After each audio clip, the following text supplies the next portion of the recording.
ایسا ہی ہوا، نبی پاک صلی اللہ علیہ وسلم تشریف لے گئے دنیا سے، تو سب سے پہلا فتنہ مسلمہ کذاب کا اٹھا، ختم نبوت کے منکرین آ گئے، اور پھر زکوٰۃ کے منکرین آ گئے۔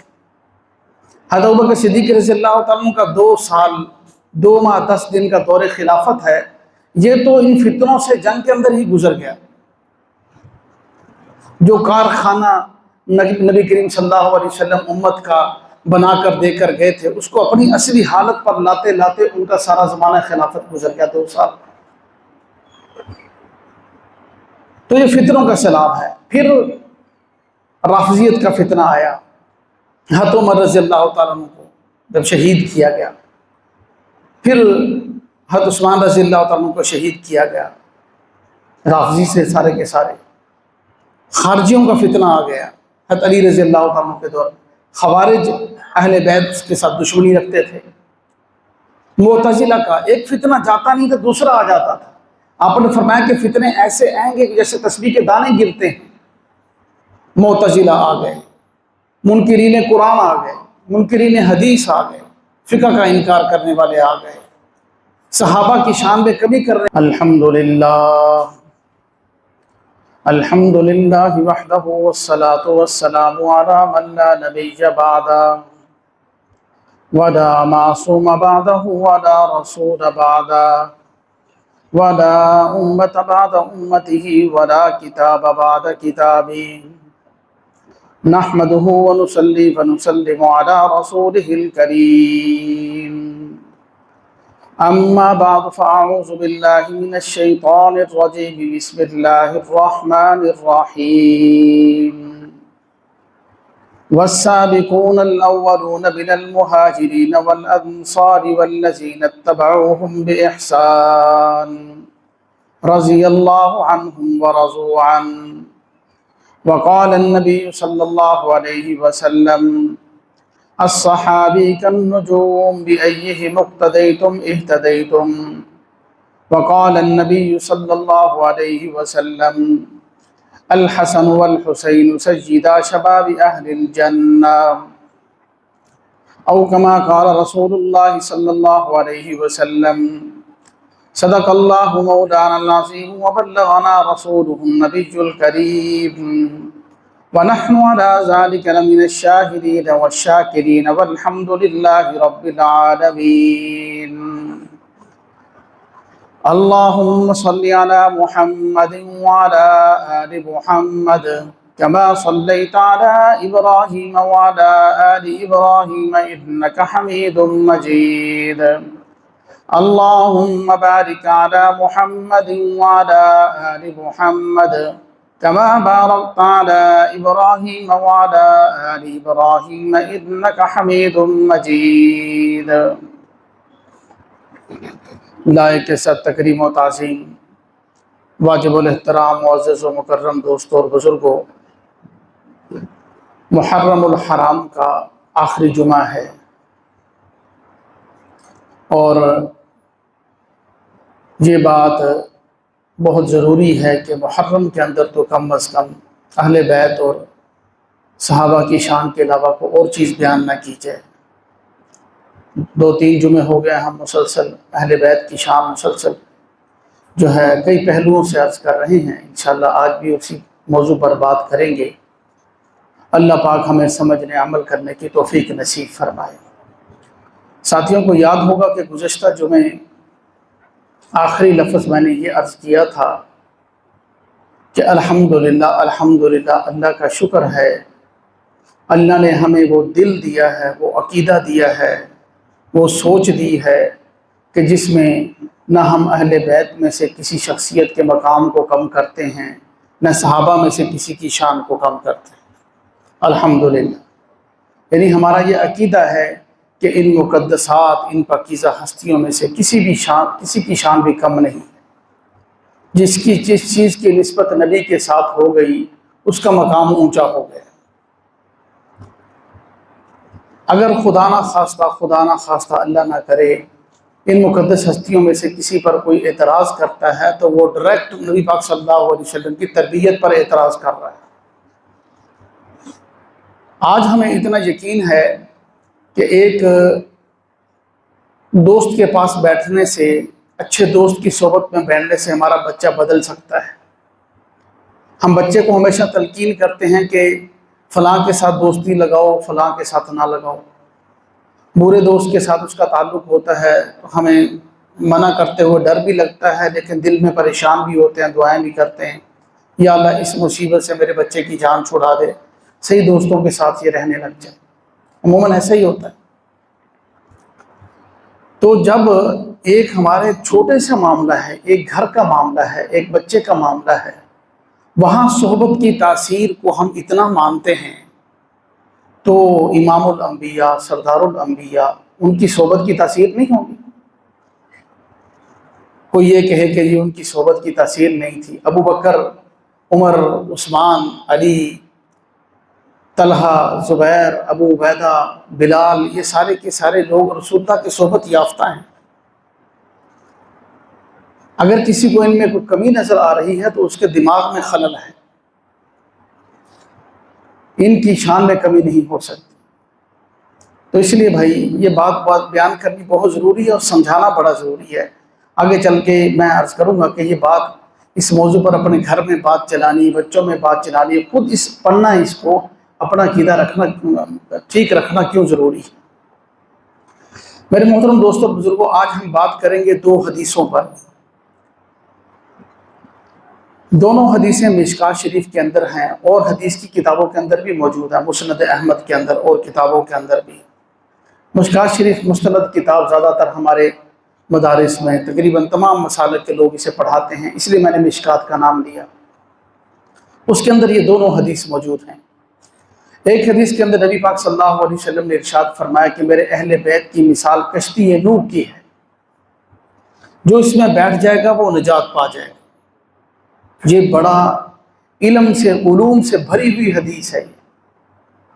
اس میں آپ صلی اللہ علیہ وسلم نے اہل بیت کو کشتی نوح کے ساتھ تشبیہ دی ہے۔ اور کشتی نوح کے وقت کیا ہوا تھا ہم سب کو معلوم ہے۔ نوح علیہ السلام کا واقعہ ہم ذہن میں رکھیں کہ پوری روئے زمین کے اوپر پانی پھر گیا تھا، اور بچنے کا واحد ایک راستہ تھا کہ نوح علیہ السلام کی کشتی میں بیٹھ جاؤ، بچ جاؤ، اور کوئی راستہ نہیں تھا۔ اور جو کشتی میں بیٹھ گیا اللہ نے ان کو نجات دی، وہ بچ گئے۔ اور جو کشتی میں نہیں بیٹھے، وہ چاہے نوح علیہ السلام کا سگا بیٹا ہی کیوں نہیں تھا، اللہ نے اس کو غرق کر دیا۔ کہنے لگا سآوی الی جبل یعصمنی من الماء، میں پہاڑ کی سب سے اونچی چوٹی پر چڑھ جاؤں گا، وہ چوٹی مجھے جو ہے نا وہ پانی سے بچا لے گی۔ لیکن اللہ کے سامنے کس کی طاقت چل سکتی ہے؟ پہاڑ بھی اللہ کے بنائے ہوئے، اللہ نے ان چوٹیوں سے بھی اوپر پانی گزار دی۔ کوئی چیز زمین کے اوپر نظر نہیں آ رہی تھی، وہ بھی ڈوب کے مر گیا۔ تو اس کشتی کے ساتھ، کشتی نوح کے ساتھ اہل بیت کو تشبیہ دی ہے اس حدیث پاک کے اندر آقا مدنی کریم صلی اللہ علیہ وسلم نے۔ جو اہل بیت کی کشتی میں بیٹھ گیا وہ بچ گیا۔ اب یہ تشبیہ کیوں دی ہے، اس کے ساتھ ساری احادیث کو ہم جمع کریں گے۔ اور دوسری حدیث ہے، نبی پاک صلی اللہ علیہ وسلم کا فرمان ہے الصحابی کالنجوم بأیہم اقتدیتم اہتدیتم، میرے سارے صحابہ ستاروں کی مانند ہیں، تم جس کی بھی اقتداء کرو گے ہدایت پا جاؤ گے۔ مشکوٰۃ شریف کے اندر یہ حدیث موجود ہے، جس کی بھی اقتداء کرو گے ہدایت پا جاؤ گے۔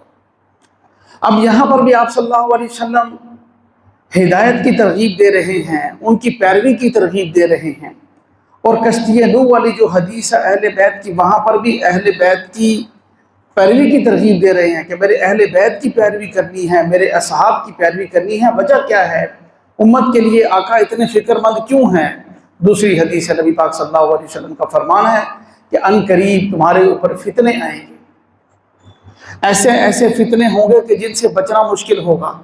ایک حدیث پاک میں ارشاد فرمایا کہ فتنے ایسے آئیں گے جیسے تسبیح ٹوٹ جاتی ہے اور اس کے دانے گرتے ہیں، سنبھال نہیں سکتا آدمی، وہ سارے گر جاتے ہیں اور بکھر جاتے ہیں۔ ایک فتنے سے تم نکل نہیں پاؤ گے، دوسرا آ جائے گا۔ ایک عذاب سے نکل نہیں پاؤ گے، دوسرا آ جائے گا۔ ایسا فتنوں کا سیلاب ہوگا کہ تمہیں ان دو شخصیات کے علاوہ کہیں نجات نہیں ملے گی۔ صحابہ اور اہل بیت کی پیروی کے علاوہ تم بچ نہیں سکوگے ان فتنوں سے۔ یہ مطلب ہے ان احادیث کا۔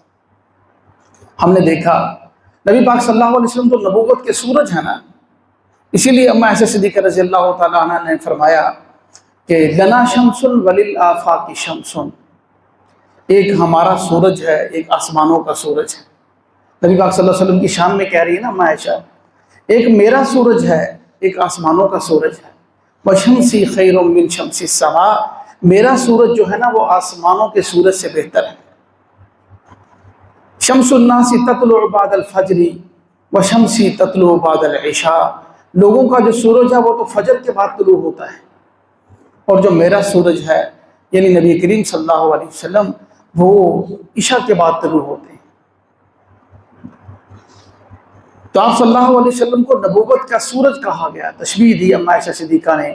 آپ صلی اللہ علیہ وسلم تو گویا نبوت کے سورج ہیں۔ جب تک سورج ہوتا ہے نا تو ستاروں کی اہمیت کا بندے کو پتہ نہیں ہوتا۔ اب دن کا ٹائم ہے، ستارے تو آسمان پر موجود ہیں، ہمیں ایک بھی نظر نہیں آ رہا کیونکہ سورج موجود ہے اس ٹائم۔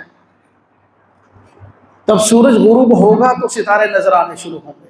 شروع میں بڑا ستارہ نظر آئے گا، پھر دوسرا، پھر تیسرا، پھر جب فل اندھیرا ہو جاتا ہے سارے ستارے نظر آنے لگ جاتے ہیں۔ اسی لیے آپ نے فرمایا الصحابی کالنجوم، میرے صحابہ ستاروں کی مانند ہیں، جب تک میں موجود ہوں تمہیں ان کی اہمیت کا اتنا اندازہ نہیں ہے، جب میں جاؤں گا پھر پتہ چلے گا، پھر ان کی پیروی کے بغیر گزارا نہیں ہوگا۔ پچھلے جمعہ بھی میں نے ایک بات عرض کی تھی، آج پھر عرض کر رہا ہوں کہ یہ ہم اپنا تصور ٹھیک کریں کہ جب اصحاب صحابی کا لفظ بولا جاتا اہل بیت اس میں شامل ہوتے ہیں۔ اہل بیت کا الگ سے نام لینے کی ضرورت نہیں ہے، ہمارا عقیدہ یہ ہے کہ اہل بیت اور صحابہ ایک ہیں، یہ دونوں ہستیاں آپس میں ان کی محبت، سب ایک لوگ تھے۔ تو فرمایا کہ جب تک میں نبوت کا سورج موجود ہوں تو پتہ نہیں چلے گا، پھر جب میں جاؤں گا تو میرے ستاروں کا پتہ چلے گا، جب فتنوں کا سیلاب آئے گا، اندھیرا چھا جائے گا، پھر تمہیں میری کشتی نوح کا پتہ چلے گا۔ پھر ایسا ہی ہوا، نبی پاک صلی اللہ علیہ وسلم تشریف لے گئے دنیا سے، تو سب سے پہلا فتنہ مسلمہ کذاب کا اٹھا، ختم نبوت کے منکرین آ گئے، اور پھر زکوٰۃ کے منکرین آ گئے۔ حضرت ابوبکر صدیق رضی اللہ تعالیٰ کا 2 سال 2 ماہ 10 دن کا دور خلافت ہے، یہ تو ان فتنوں سے جنگ کے اندر ہی گزر گیا۔ جو کارخانہ نبی کریم صلی اللہ علیہ وسلم امت کا بنا کر دے کر گئے تھے، اس کو اپنی اصلی حالت پر لاتے لاتے ان کا سارا زمانہ خلافت گزر گیا 2 سال۔ تو یہ فتنوں کا سیلاب ہے۔ پھر رافضیت کا فتنہ آیا، حضرت عمر رضی اللہ تعالیٰ عنہ کو جب شہید کیا گیا، پھر حضرت عثمان رضی اللہ تعالیٰ عنہ کو شہید کیا گیا، رافضی سے سارے کے سارے۔ خارجیوں کا فتنہ آ گیا حضرت علی رضی اللہ تعالیٰ عنہ کے دور میں، خوارج اہل بیت کے ساتھ دشمنی رکھتے تھے۔ معتزلہ کا ایک فتنہ جاتا نہیں تھا دوسرا آ جاتا تھا۔ آپ نے فرمایا کہ فتنے ایسے آئیں گے کہ جیسے تسبیح کے دانے گرتے ہیں۔ معتزلہ آ گئے، منکرین قرآن آ گئے، منکرین حدیث آ گئے، فقہ کا انکار کرنے والے آ گئے، صحابہ کی شان میں کمی کرنے والے آ گئے، اہل بیت کی شان میں کمی کرنے، فتنے پہ فتنہ آ رہا ہے، فتنے پہ فتنہ آ رہا ہے، اور ان کا ڈسنے کا، ڈنگ مارنے کا انداز اپنا ہے۔ سیدھا سادہ مسلمان تو باتوں میں آ جاتا ہے نا، اس کو تو نہیں پتہ یہ کہاں سے بول رہا ہے، اس کی ٹون کیا ہے۔ تو آقا نے فرمایا کہ جب یوں فتنوں کا سیلاب آ جائے، کہیں پاؤں رکھنے کی جگہ نہ ہو، اتنے فتنے ہوں، تو اس وقت جو ہے اس سیلاب سے بچانے والی ایک میرے اہل بیت کی کشتی ہے، اس کے اندر بیٹھنا ہوگا۔ اور ہم جانتے ہیں اچھے طریقے سے آج کے اس جدید دور میں بھی جو شپ چلتے ہیں، کشتیاں چلتی ہیں سمندر کے اندر، پانی کے اندر جو چلتی ہیں، آج بھی ستاروں سے مدد حاصل کرتے ہیں اس جدید ٹیکنالوجی کے دور میں بھی۔ تو اس کشتی نوح میں بیٹھ کر اصحابی کالنجوم، میرے صحابہ ستاروں کی مانند ہیں، ان سے جو ہے تم نے روشنی حاصل کرنی ہے، رہنمائی حاصل کرنی ہے۔ اور پھر آپ صلی اللہ علیہ وسلم نے اپنے اصحاب کے بارے میں ایک بڑی زبردست بات ارشاد فرمائی، فرمایا کہ اللہ اللہ فی اصحابی، میرے صحابہ کے بارے میں اللہ سے ڈرتے رہنا. لا تتخذوہم من بعدی غرضا، میرے بعد کسی صحابی کو نشانہ نہ بنانا، تنقید کا نشانہ نہ بنانا. فمن احبہم فبحبی احبہم ومن ابغضہم فببغضی ابغضہم، جو ان سے محبت کرے گا میری وجہ سے محبت کرے گا، جو ان سے بغض رکھے گا میری وجہ سے بغض رکھے گا. ڈائریکٹ کسی صحابی کو نشانہ بنا رہا ہے تو وہ انگلی آقا پہ اٹھا رہا ہے. اہل بیت میں سے کسی کو نشانہ بنا رہا ہے تو وہ انگلی آقا پہ اٹھا رہا ہے. یہ بات آپ کا فرمان ہے. فمن احبہم فبحبی احبہم ومن ابغضہم فببغضی ابغضہم. یہ تو حدیث ہے نا، قرآن پہ آ جائیں. ہاں قرآن کے اندر بھی یہی موجود ہے کہ سورۃ بقرہ کا دوسرا رکوع ہے. وَإِذَا قِيلَ لَهُمْ آمِنُوا كَمَا آمَنَ النَّاسُ. اللہ پاک بھی خاموش نہیں رہے ان پاکیزہ ہستیوں کے بارے میں، صحابہ و اہل بیت کے بارے میں. اللہ پاک نے کیا ارشاد فرمایا؟ وَإِذَا قِيلَ لَهُمْ آمِنُوا كَمَا آمَنَ النَّاسُ. جب ان سے کہا جاتا ہے کہ تم ایسے ایمان لاؤ جیسے یہ لوگ ایمان لائے، صحابہ ایمان لائے، اہل بیت ایمان لائے، اس طرح ایمان لاؤ. قَالُوا أَنُؤْمِنُ كَمَا آمَنَ السُّفَهَاءُ. وہ کہنے لگے کیا ہم ایسے ایمان لائیں جیسے یہ بے وقوف ایمان لائیں؟ نعوذ باللہ. اہل بیت اور صحابہ کو بے وقوف کہہ رہے ہیں، یعنی یہ تو پاگل ہیں، انہوں نے تو اپنی گردنیں کٹوائی ہیں، اپنی چمڑیاں دھڑوا دی ہیں. حضرت زنیرہ بھی کہا گیا، زنیرہ بھی کہا گیا حدیث میں، ان کی آنکھیں نکال دی گئی. زندہ آدمی کی آنکھیں نکال دی گئی. وجہ کیا ہے؟ نبی کریم صلی اللہ علیہ وسلم سے محبت. اسلام میں سب سے پہلی شہادت حضرت سمیہ رضی اللہ تعالیٰ عنہ کی ہے. ابو جہل نے ان کے 2 ٹکڑے کر دیے. یہ سب تو یہ وہ کہتے تھے نا کفار کہ یہ تو بے وقوف ہیں، اپنے آپ کو مروا رہے ہیں، ہم ان کی طرح بے وقوف بن جائیں. اپنا گھر بار لٹا دیا، مال لٹا دیا، سب کچھ لٹا دیا، مارے کھا رہے ہیں، سب کچھ کر رہے ہیں، یہ تو بے وقوف ہیں. نعوذ باللہ. اللہ نے آگے سے فرمایا الا انہم هم السفہاء. یہ بے وقوف نہیں ہے، وہ خود بے وقوف ہیں. جو صحابہ اور اہل بیت کو جن الفاظ میں یاد کرے گا اس کو انہی الفاظ میں یاد کرنا چاہیے. یہ اللہ کی سنت قرآن پاک ہے. تو یہ اتنی مقدس ہستیاں ہیں، اللہ پاک نے ان کی خود صفائی بیان کی ہے، وکیل صفائی بنے ہیں. اور نبی پاک صلی اللہ علیہ وسلم نے ان کی رہنمائی کے ساتھ، ان کی قیادت کے ساتھ ہدایت کو جوڑا ہے کہ ان کی رہنمائی میں چلو گے، ان کی قیادت میں چلو گے تو ہدایت پاؤ. کشتی نوح میں بیٹھو گے فتنوں کے سیلاب کے اندر اور ستاروں سے روشنی حاصل کرو گے تو تمہیں نجات ملے گی. یہ مجموعی ایک عام فضیلت کی 2 حدیثیں ہیں. پھر آپ نے الگ الگ ہر صحابی کے لیے، ہر الگ الگ اہل بیت کے ہر فرد کے لیے الگ الگ حدیثیں بیان کی. حضرت ابو ذر کے بارے میں بیان فرمایا، حضرت ابوبکر صدیق، حضرت عمر، حضرت عثمان، حضرت علی، حسنین کریمین. ابھی میں نے حدیث پڑھی خطبے میں، نبی پاک صلی اللہ علیہ وسلم کا فرمان ہے الحسن والحسین سیدا شباب اہل الجنہ. حسن اور حسین جنتی نوجوانوں کے سردار، جنت ان کے قدموں سے ملے گی، جنت کے وارث ہوں. حضرت علی رضی اللہ تعالیٰ عنہ کے بارے میں، حضرت فاطمہ رضی اللہ تعالیٰ عنہ کے بارے میں فرمایا الفاطمہ تو بضعۃ منی. فاطمہ میرے جگر کا ٹکڑا ہے، میرے دل کا ٹکڑا ہے. جس نے اس کو ناراض کیا اس نے مجھے ناراض کیا، جس نے اس کو خوش کیا اس نے مجھے خوش کیا. تو اسی لیے میرے عزیز دوستو، ہم اس پر اللہ پاک کا شکر ادا کیا کریں. یہ بڑا معاملہ سنگین ہے کہ اس فتنوں کے دور میں اپنے ایمان کو بچانا بڑا مشکل ہے. اور روئے زمین پر سب سے قیمتی چیز کوئی گاڑی نہیں ہے، کوئی بنگلہ نہیں ہے، کوئی اور چیز نہیں ہے. سب سے قیمتی چیز ایمان ہے. ہمیں تو مفت میں ملا ہے اور ہمیں اس کی کوئی قیمت نہیں ادا کرنی پڑ رہی. جنہوں نے اس کو محنت سے حاصل کیا انہوں نے اس کی قیمت بڑی مہنگی چکائی، بہت مہنگی قیمت چکائی. ہم اس کا اندازہ نہیں کر سکتے. ایک صحابی رسول ہیں حضرت حبیب رضی اللہ تعالیٰ عنہ. مسلمہ کذاب کی بات آئی نا، آپ صلی اللہ علیہ وسلم کی وفات کے فوراً بعد جو ہے مسلمہ کذاب جو ہے اس نے نبوت کا دعویٰ کر دیا. تو اب ان کو چونکہ اسلام کا مزاج ہے کہ اسلام پہلے دعوت دیتا ہے، پھر کہتا ہے کہ اگر دعوت نہیں تو پھر ہمارے زیر اثر رہنا پڑے گا، چونکہ ہم اللہ کے نمائندے ہیں، اللہ کے خلیفہ ہیں، تو اللہ کی حکومت کے ماتحت رہ کر تمہیں ٹیکس اور جزیہ دینا ہوگا۔ اگر اس پر بھی راضی نہیں ہوتے، نہ ایمان لاتے ہو نہ جزیہ دیتے ہو، تو پھر جہاد کے لیے تیار ہو جاؤ، اب ہماری تلواریں تمہارا فیصلہ کریں گی۔ یہ اسلام کا اصول ہے۔ تو دعوت نامہ دے کر جس صحابی کو بھیجا گیا وہ انتہائی خوبصورت مدینہ کے صحابی تھے، حضرت حبیب رضی اللہ تعالیٰ، مسیلمہ کذاب کے پاس گیا۔ اب مسیلمہ کذاب، حالانکہ سفارت کاری کے اصول ہیں، سفیر آتا ہے چاہے جتنی بھی دشمنی ہو اس کا احترام کیا جاتا ہے، قاصد جو ہوتا ہے اس کا احترام کیا جاتا ہے۔ ہمیں بھی چاہیے کہ ہم بھی احترام کیا کریں۔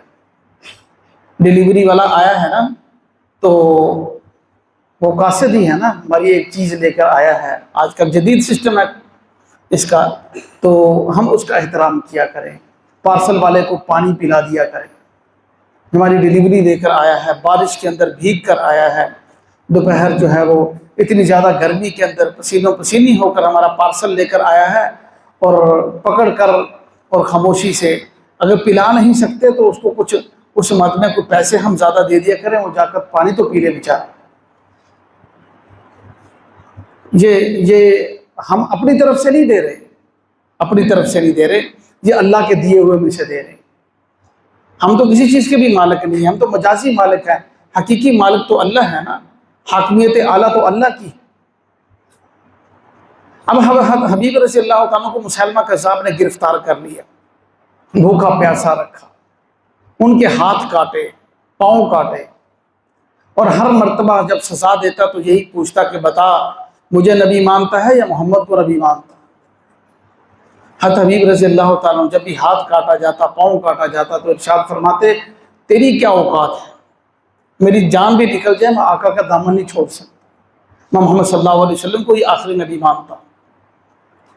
تو آخر میں جب وہ بے بس ہو گیا، اب اس کو پتہ چلا کہ اب تو میری بےزتی ہو رہی ہے، کہ یہ تو ماننے میں نہیں آ رہا، میں اپنی عوام کو کیا منہ دکھاؤں گا۔